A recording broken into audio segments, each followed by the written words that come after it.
jemi duke gjykuar, në çdo rast që ne gjykojmë, ne jemi duke mos pranuar, duke mohuar, ose duke ndëshkuar një nga format e ekzistencës sonë.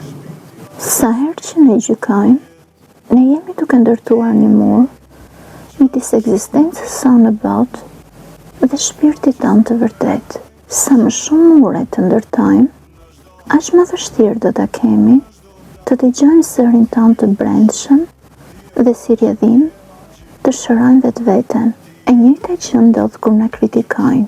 Kritikat që na lëndojnë lidhen me pjesët e vetvetes dhe ekzistencës sonë, të cilat ne nuk mundemi të pranojmë. Ne i lëndojmë vetveten dhe të tjerët, sepse ne nuk mundemi të pranojmë të gjitha tiparet e formës sonë të ekzistencës.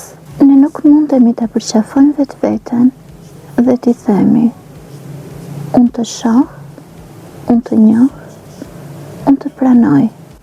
Ne nuk mundemi të përqafojmë vetveten dhe t'i themi: unë të dua me të gjithë papërsosmërinë tënde. Shërimi fillon kur e shikon vetveten pa iluzione, kur e dëgjon pa gjykim, kur e pranon pa frikë dhe kur e do pa e cunguar apo deformuar. Pikërisht për këtë, në vargjet e Biblës thuhet: mos gjyko që të mos gjykohesh, sepse ti do të gjykohesh pikërisht me gjykimin që ti gjykon të tjerët dhe do të matesh me masën që ti mat.